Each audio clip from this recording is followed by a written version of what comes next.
Good evening बच्चों। ये जो पेपर देख रहे हैं ये एनुअल एग्ज़ाम का एग्ज़ामिनेशन का पेपर है जो कि 2024-25 में क्लास 8 में आया हुआ है।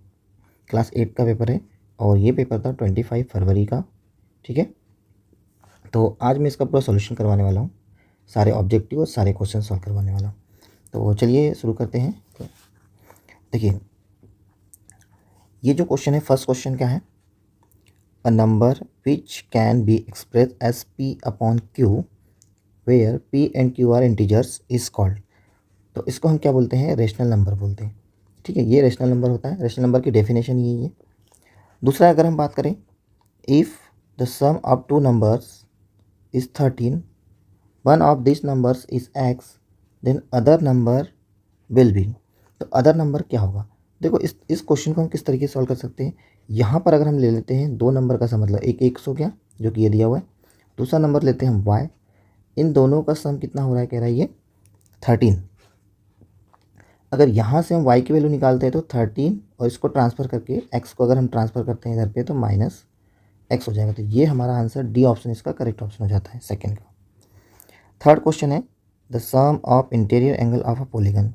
इंटीरियर एंगल बोला है, इंटीरियर एंगल का फॉर्मूला ही होता है ये, इस तरीके से फॉर्मूला होता है। नंबर यहाँ पर जो n है, n इज इक्वल टू होता है number of sides -2 into 180, n -2 into ये 180, ये फॉर्मूला होता है इंटीरियर एंगल फाइंड आउट करने का।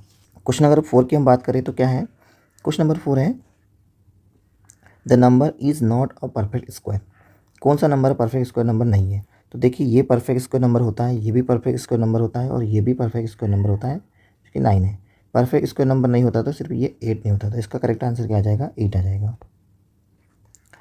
अब देखिए question number 5, the value of -1 raise to the power कितना दिया हुआ है? 12। हम जानते हैं कि किसी भी नंबर पर, किसी भी नेगेटिव नंबर पर, ये है ना नेगेटिव नंबर है, किसी भी नेगेटिव नंबर पर अगर हम इवन पावर लगाते हैं, 12 कौन सा नंबर है? एक इवन नंबर है। इवन नंबर लगाते हैं तो इसकी वैल्यू हमेशा क्या होती है? पॉजिटिव में आती है, क्योंकि ये 1 है। 1 को आप कितने बार मल्टीप्लाई करोगे? 1 ही आएगा। तो इसका करेक्ट आंसर क्या आ जाएगा? 1 आ जाएगा। अब हम आ जाते हैं क्वेश्चन नंबर 6 से लेकर 10 पर। ये फिल इन द ब्लैंक्स है, 1 मार्क्स होते हैं इसके लिए। लिखा है 1 marks. Additive identity for the integers. Integers के लिए एडिटिव आइडेंटिटी क्या होती है? तो एडिटिव आइडेंटिटी इसके लिए होती है 0। ठीक है, इसके लिए एडिटिव आइडेंटिटी क्या होती है? 0 होती है। ये सारे जो क्वेश्चन है ये कहाँ से आए हैं? बुक में से जो आए हैं उसके लिए मैंने एक सेपरेट वीडियो बनाया है। अगर आपने जो वीडियो नहीं देखा होगा तो आप जाके देख सकते हो। तो उसमें मैंने आपको बताया कि किस पेज नंबर से क्वेश्चन पूछा गया है। अब इसी में क्वेश्चन नंबर 7 देखिए। क्वेश्चन नंबर 7 क्या है? The sum of the exterior angle of a polygon. किसी भी पॉलीगन का एक्सटीरियर एंगल का सम हमेशा क्या होता है? 360 होता है। ये भी एक प्रॉपर्टी होती है।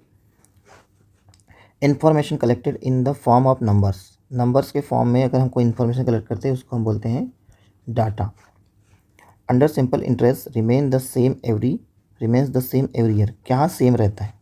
सिंपल इंटरेस्ट में क्या सेम रहता है एवरी ईयर? तो इसमें आता है प्रिंसिपल। आपका प्रिंसिपल हमेशा क्या हो जाएगा? सेम होगा।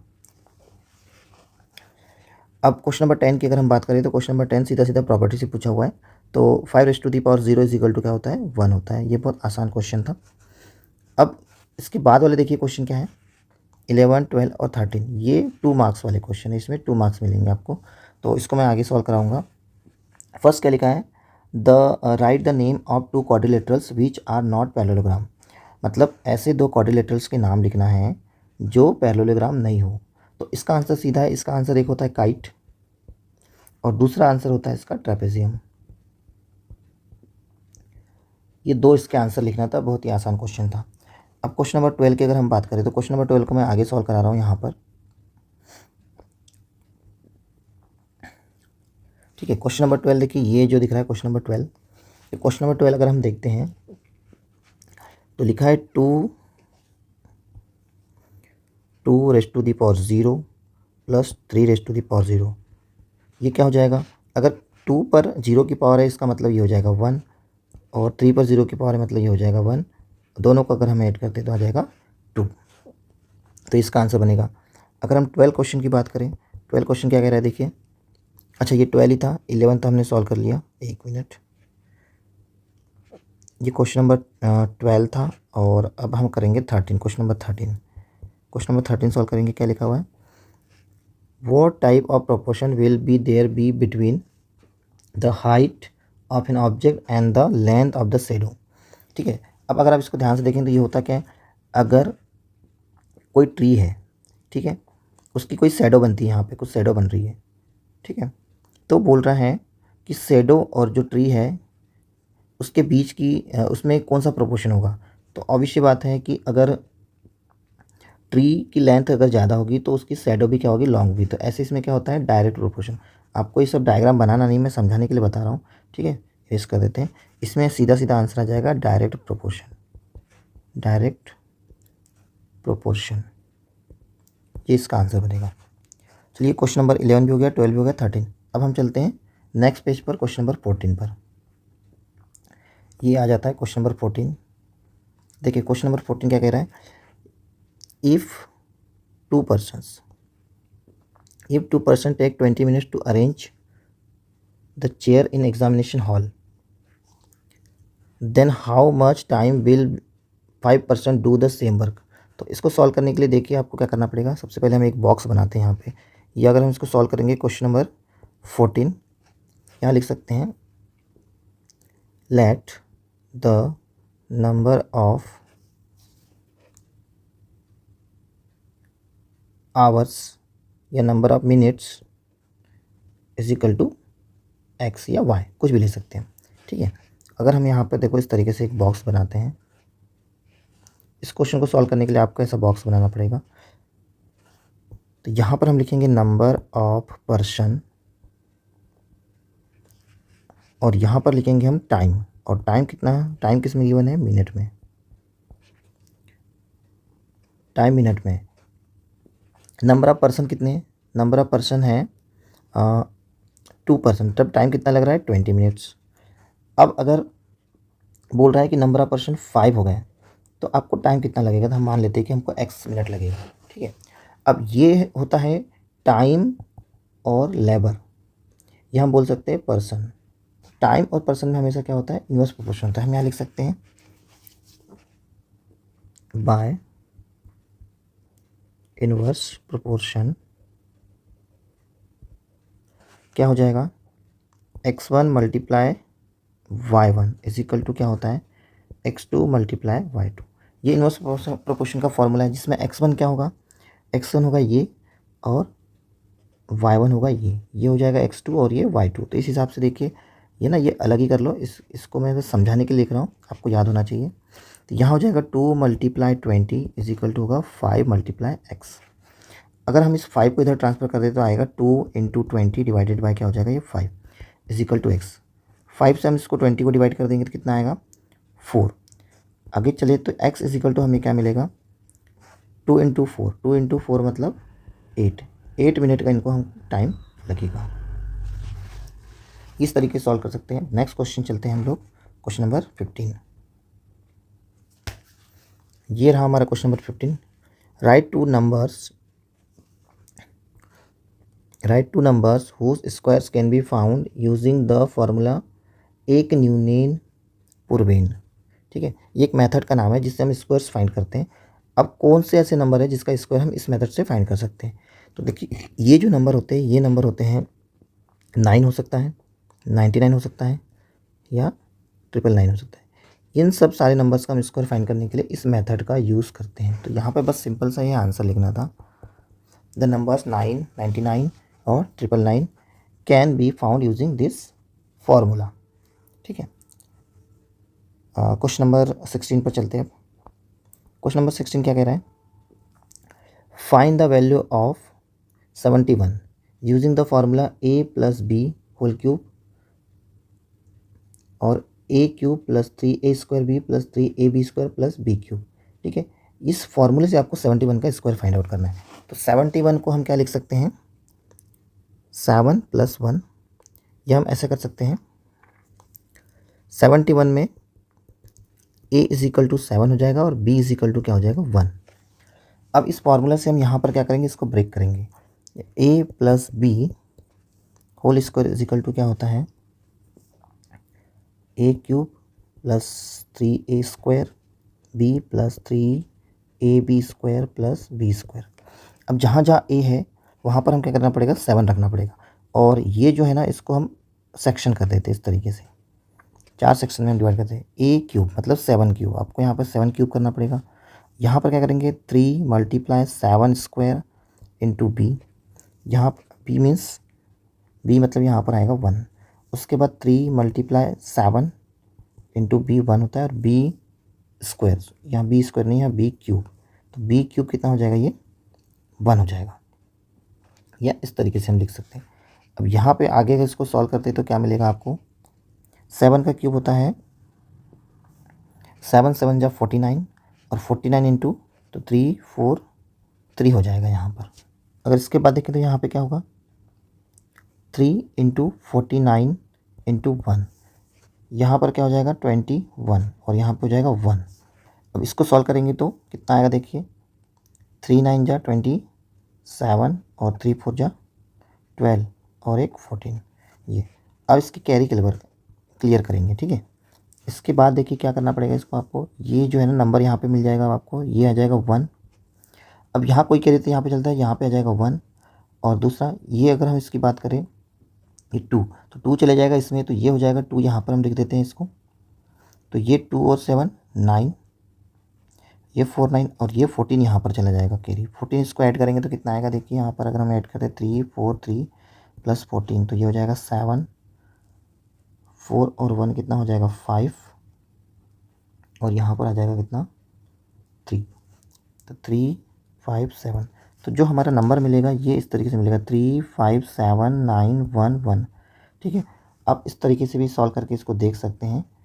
यहाँ पर 71 इंटू 71 इंटू 71, तो अगर आप इन सब का मल्टीप्लाई करोगे तो आपको इतना ही मिलने वाला। तो ये एक मेथड होती है, इसको हम बोलते हैं सॉरी, इसको ऐसा कोई नेम नहीं है मेथड का, ये इस फॉर्मूले का यूज़ करके हम इसको सॉल्व करते हैं।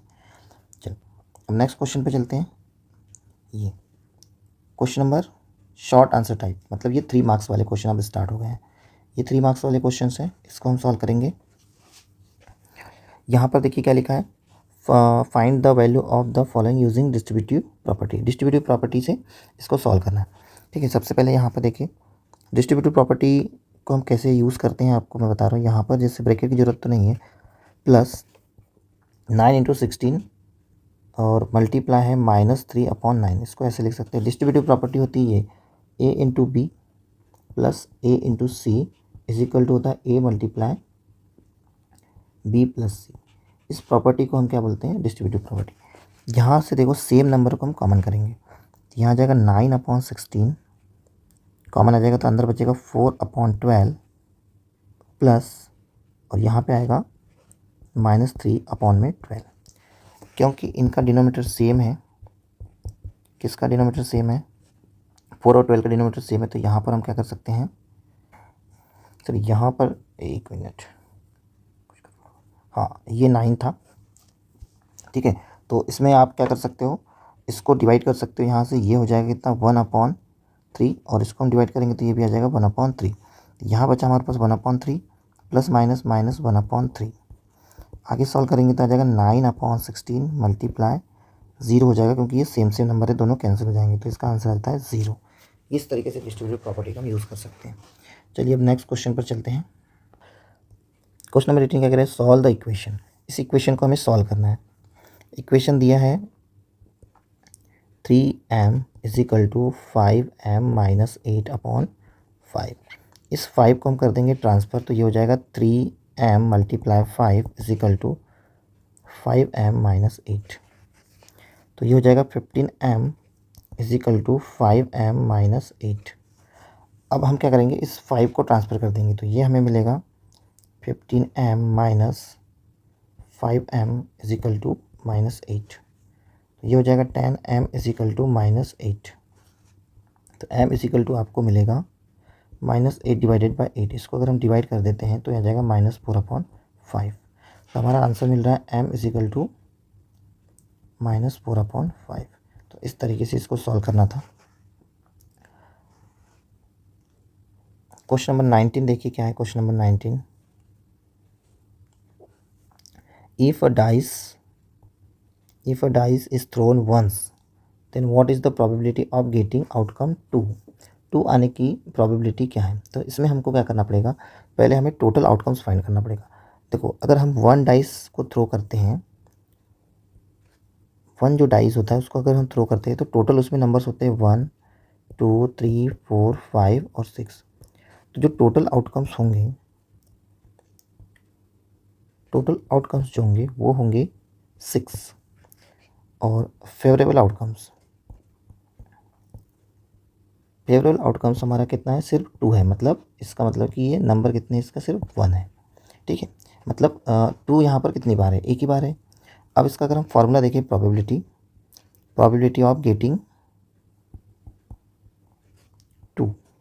2 आने की प्रोबेबिलिटी यहाँ पर क्या हो जाएगा, ये टोटल आउटकम्स हम अपॉन में लिखेंगे, टोटल आउटकम्स और डिवाइडेड बाय जो हो जाता है टोटल आउटकम्स, और ऊपर में आता है आपका फेवरेबल आउटकम्स। तो इसको सॉल्व करने पे आएगा 1/6 हमारा ये आंसर होगा। नेक्स्ट क्वेश्चन देखिए, so whether 90 is a perfect square number और नॉट। आपको बताना कि ये जो 90 है परफेक्ट स्क्वायर नंबर है या नहीं। ठीक है, तो इसके लिए हम क्या करना पड़ेगा, इसको प्राइम फैक्टराइज करना पड़ेगा पहले इस तरीके से। 90 को हम यहाँ लिखेंगे। अब यहाँ से क्या करेंगे, 2 से इसको डिवाइड कर दो तो ये हो जाता है 45। फिर हम क्या करेंगे, फिर 2 से तो डिवाइड होगा नहीं, 3 से डिवाइड करेंगे। 3 से डिवाइड करने पर हमें क्या मिलेगा, 3 से डिवाइड करने पे हमें मिलेगा यहाँ पर 3 बन जा 3 और ये 15। फिर हम 3 से डिवाइड करेंगे तो आपको मिलेगा यहाँ पर 5। फिर 5 से डिवाइड करेंगे तो यहाँ मिलेगा आपको 1। ठीक है, अगर हम 90 के पेयर बनाते हैं, 90 के जो फैक्टर्स होते हैं इसके पेयर बनाते हैं, 2 × 3 × 3 × 5। तो इसमें देखो 3 पेयर में है बट 2 और 5 पेयर में नहीं है।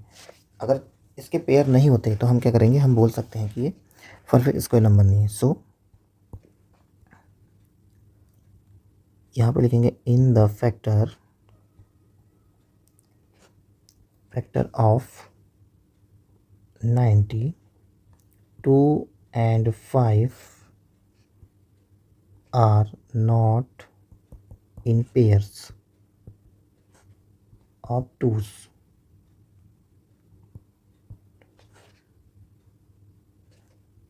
Therefore 90 is not a perfect square number. Perfect square number इस तरीके से आपको राइट करोगे तो ज़्यादा अच्छे मार्क्स मिलेंगे। अब नेक्स्ट क्वेश्चन देख सकते हैं आप 21। क्वेश्चन नंबर 21 है, find the smallest number by which 1080 is multiplied so that the result is a perfect cube number. मतलब आपको बताना है कि ये परफेक्ट क्यूब नंबर है या नहीं।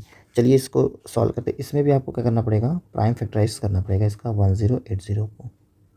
तो ये 2 से डिवाइड होगा, 2 से होगा 2 5 जा 10, 2 4 जा और यहाँ पे आ जाएगा 540। फिर 2 से डिवाइड करते हैं हम, 2 2 जा 4, बच गया कितना 170। फिर 2 से अगर हम डिवाइड करेंगे तो ये आ जाएगा 1 जा 3 जा और ये 5। अब ये 3 से डिवाइड हो सकता है, हाँ 3 से डिवाइड कर दो इसको, तो 3 4 जा 12, बच गया है 1, तो ये हो जाएगा 15, 3 5 जा 15। फिर से हम 3 से डिवाइड कर सकते हैं इसको, तो ये हो जाएगा 15, 3 से डिवाइड करेंगे तो 5। तो आप अगर देखेंगे तो ये जो है ना, ये और ये, तो अगर हम इसका प्राइम फैक्टराइज फाइंड करते हैं तो 2 × 2 × 2 मल्टीप्लाई 2 × 3 × 3 × 3 × 5, तो आपको यहाँ पे मिल रहा है इसका पेयर और इसका पेयर, पर 5 पेयर नहीं है। मतलब ये है कि यहाँ पर हमें 5 का पेयर नहीं मिल रहा है। अगर हमें 5 का पेयर मिल जाता, ठीक है, मतलब हमें क्या चाहिए था, 5 × 5 चाहिए रहेगा। ये जब तीनों पेयर में आ जाएंगे तभी ये परफेक्ट क्यूब नंबर होगा। तो हम सीधा लिख सकते हैं कि टू मेक 1080 परफेक्ट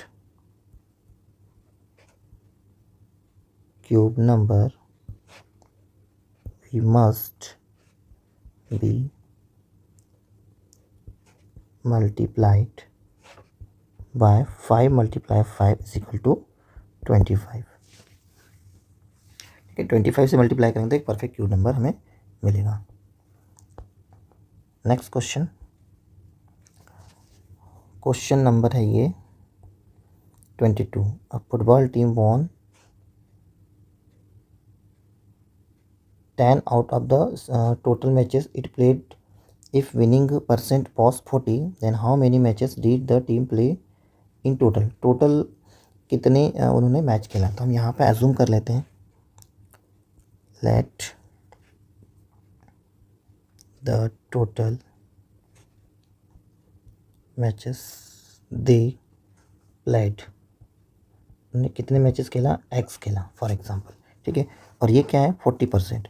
अब उन्होंने जो जीत गया वो कितना परसेंट है, 40%। मतलब इसका मतलब है कि 40% of X is equal to होगा नंबर ऑफ मैचेस जिन्होंने वो क्या किया है, वॉन किया है, जीता हुआ है। तो ये हो जाएगा 10। तो इससे आपको एक्स की वैल्यू मिल जाएगी। तो 40% का अपॉन में आ जाएगा 100, इसको करेंगे multiply X is equal to 10। तो एक्स इज इक्वल टू आ जाएगा 10 मल्टीप्लाई 100 और डिवाइडेड बाय 40। इसको अगर आप डिवाइड करते हैं 1 से और ये 4 से अगर डिवाइड करेंगे तो 25।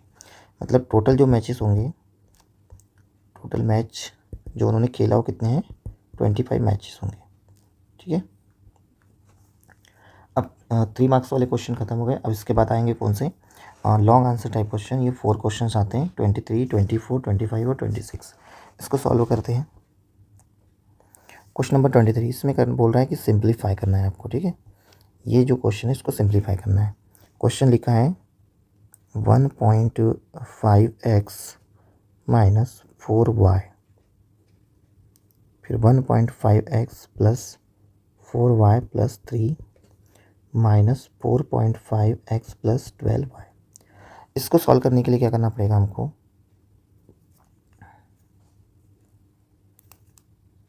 इसको सॉल्व करने के लिए हमें सबसे पहले ये जो ब्रैकेट है इसका मल्टीप्लाई इसमें करना पड़ेगा। मतलब एक बाइनोमियल है और एक ट्राइनोमियल। बाइनोमियल का मल्टीप्लाई ट्राइनोमियल में करना है। चलिए करते हैं।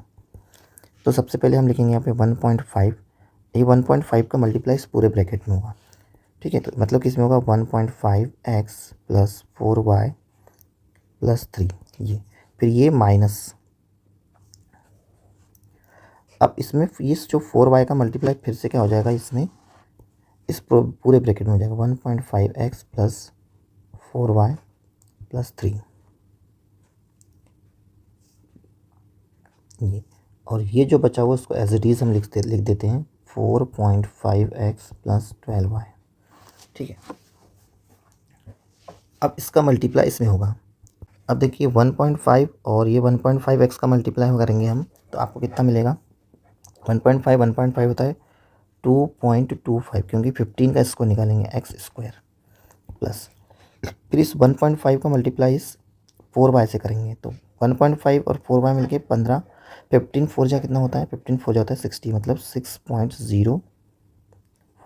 या अगर हम ये 0 नहीं भी लिखना चाहें तो ये 6y हो जाएगा, 6xy होगा, 6xy। उसके बाद ये 1.5x और ये 3 का मल्टीप्लाई करते हैं तो हमें मिलेगा प्लस 4.5x। ऐसे इस माइनस के कारण सारे साइंस क्या हो जाएंगे, चेंज हो जाएंगे, माइनस हो जाएंगे। ठीक है, तो इसमें क्या था रे, अब इस 4y का मल्टीप्लाई फिर से अंदर करेंगे तो आ जाएगा। तो यहाँ पे भी 15 4 जा 60, मतलब ये माइनस 6xy मिलेगा हमें। माइनस माइनस यहाँ पे हो जाएगा प्लस, ये पहले से प्लस था, तो माइनस प्लस माइनस 4 4 जा कितना हो जाएगा 16y स्क्वायर, और यहाँ पे 4y इंटू 3 माइनस 12y और माइनस 4.5x प्लस 12y। तो इस तरीके से ये 12 है। ठीक है, ये एक स्टेप इतनी बड़ी। अब लेकिन यहाँ पर देखिए ये 6y पॉजिटिव, 6y नेगेटिव, ये क्या हो जाएंगे, एक दूसरे से कट जाएंगे। यहाँ से क्या हो जाएंगे, ये कट जाएंगे। ठीक है, वैसे ही ये 4.5x और ये 4.5 ये क्या होंगे, लाइक टर्म्स हैं। ठीक है, तो ये भी क्या हो जाएंगे, एक दूसरे से कट जाएंगे। लाइक टर्म्स है, अपोजिट एंगल उसका साइन है।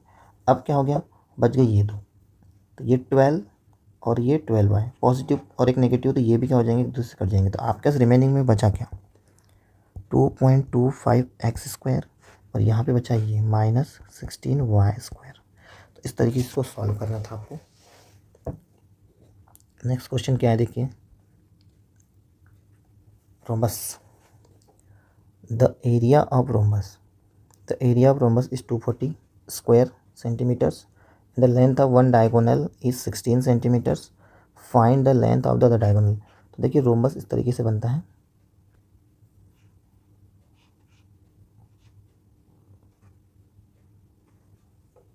ये इस तरीके से हम रोम्बस बना लेते हैं। और रोम्बस में क्या होता है, डायगोनल्स ये होते हैं, डायगोनल्स अगर हम बनाते हैं तो ऐसे डायगोनल्स बन जाते हैं। ठीक है, इसमें तो क्या बोल रहा है ये कि इसका जो एरिया है, area of rhombus, area of rhombus कितना दिया है, 240 सेंटीमीटर स्क्वायर। और डायगोनल का हम एज्यूम करेंगे D1। डायगोनल एक होता है D1 और एक होता है डायगोनल D2। मतलब अगर ये D1 होगा तो ये D2 होगा। तो एक डायगोनल की वैल्यू हमें पता है कितनी, 16 सेंटीमीटर, और एक हमें फाइंड आउट करना है। अब हमें पता है area of rhombus, area of rhombus क्या होता है, 1/2 मल्टीप्लाई D1 इंटू D2। इस फॉर्मूले का यूज़ करके हम वैल्यू फाइंड आउट कर सकते हैं। देखिए एरिया ऑफ रोम्बस कितना गिवन है, एरिया ऑफ रोम्बस है 240, है ना, is equal to 1/2 multiply D1 कितना है 16 इंटू D2। इससे हम डिवाइड कर देंगे कितना, 8 बार ये डिवाइड हो जाता है। अब इस 8 को इधर ट्रांसफर करेंगे तो 240 के इसमें क्या आ जाएगा, ये अपॉन में आ जाता है, इज इक्वल टू D2। इसको अगर हम डिवाइड कर देते हैं तो 8 3 जा और इस 0, मतलब डायगोनल क्या हो जाएगा, अदर डायगोनल आपको मिलेगा कितना, सीधे सीधे 30 सेंटीमीटर। तो ऐसे बनेगा। क्वेश्चन नंबर 25 पर आ जाइए। इसमें क्या करना है आपको, डिवाइड। ये डिवाइड के लिए आपको इस तरीके से आपको राइट करना पड़ेगा, P4p² - 16 और डिवाइडेड बाय क्या है ये 4p p-2,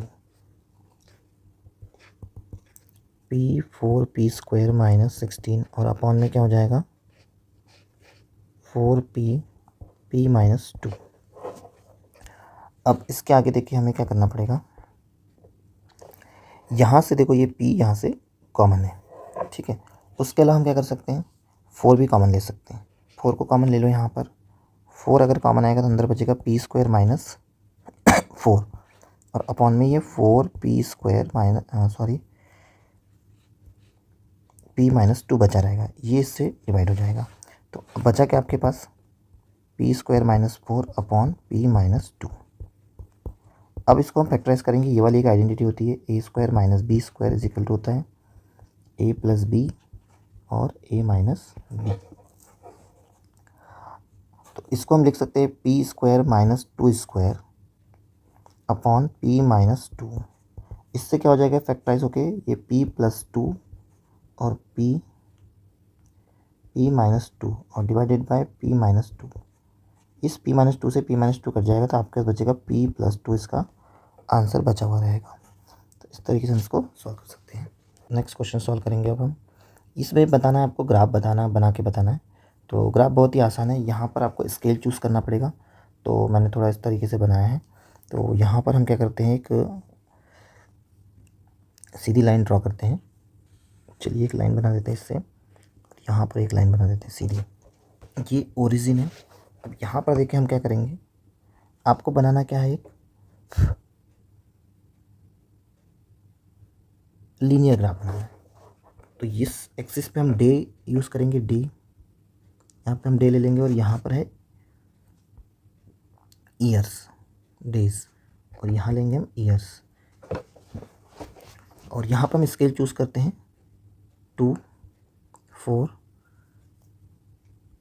इसको हम डेज़ यहाँ पर लिख लेंगे, डेज़, ठीक है। वैसे पेपर में ग्राफ पेपर आया हुआ था तो अच्छी बात है। 6 8 यहाँ पर क्या आ जाएगा आपका 10 और ये 12। तो यहाँ पे हम जो स्केल यूज़ कर रहे हैं, स्केल है 1 unit is equal to 2 days, यहाँ पे देखिए ये 2 डेज है। बस इसमें अब क्या करना है, आपको सॉल्व करना है। जब ईयर कौन सा था, 2003, यहाँ पे मान लो ये 2003 है ना, ये है 2003। 2003 पर कितना है, 8 है, तो यहाँ पर 8 पर एक पॉइंट लग जाएगा। उसके बाद हम यहाँ पर चूज़ करते हैं सेकंड। 2004 है ना, 2004 पर कितना है, 10 है। 2004 पर 10, तो आपको यहाँ लेना पड़ेगा 10। फिर 2000 यहाँ पे ले लेते, 2000 कितना है ये,